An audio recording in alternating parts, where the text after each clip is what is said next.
Je suis engagé. Dorothy Williams, c'est la Ça va fin. pas, t'as envie de mourir? Oh, pardon le chien. Oh.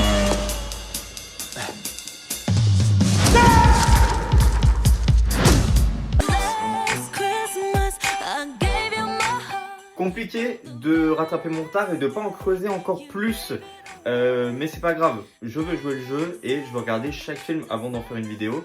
C'est pourquoi je vous demande également de me proposer des films, ce qui pourrait vous intéresser pour les prochaines vidéos. Ça a plutôt bien marché avec La Planète au Trésor, j'ai l'impression que ça vous a beaucoup plu. Et là, encore un film qui m'a été proposé avec Saul. Saul, c'est un film d'animation Pixar réalisé par Pete Docter.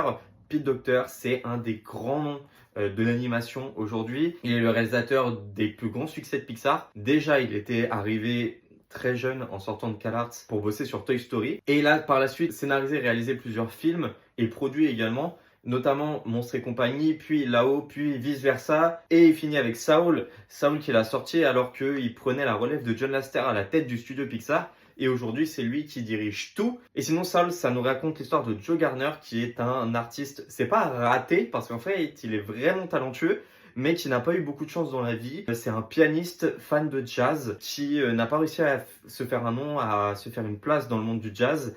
Et du coup, il donne des cours dans des écoles, etc. Sauf que le jour où on lui propose enfin un CDI et une place de titulaire en tant que professeur, il panique un petit peu et il se rend compte que c'est pas vraiment ce à quoi il aspire de base. Et puis de fil en aiguille, la chance va lui sourire enfin, sauf que il va mourir. C'est absolument pas un spoil, c'est le début du film et c'est tout le principe de ce film-là, puisqu'en fait, on va se retrouver avec son âme, d'où le titre du film, qui va être amené à aller dans le monde d'après, sauf que lui va, par certaines magouilles, arriver dans le monde d'avant, celui dans lequel on donne l'aspiration aux âmes avant qu'elles descendent sur Terre. Et c'est là qu'il va rencontrer le personnage de 22, qui est la 22e âme techniquement, sauf que ça fait des siècles qu'elle n'a pas bougé, et lui, il va essayer de lui donner envie d'aller sur Terre pour pouvoir y aller à sa place. Et j'en dirai pas plus. C'est un très beau film. C'est un film qui nous parle d'énormément de choses, mais notamment de la passion et des vocations, et qui fait une sorte de différenciation entre les deux, qui remet aussi beaucoup en question le personnage principal, qui a une patte graphique vraiment intéressante. Je le trouve vraiment très beau. Ce film-là, il a subi le Covid,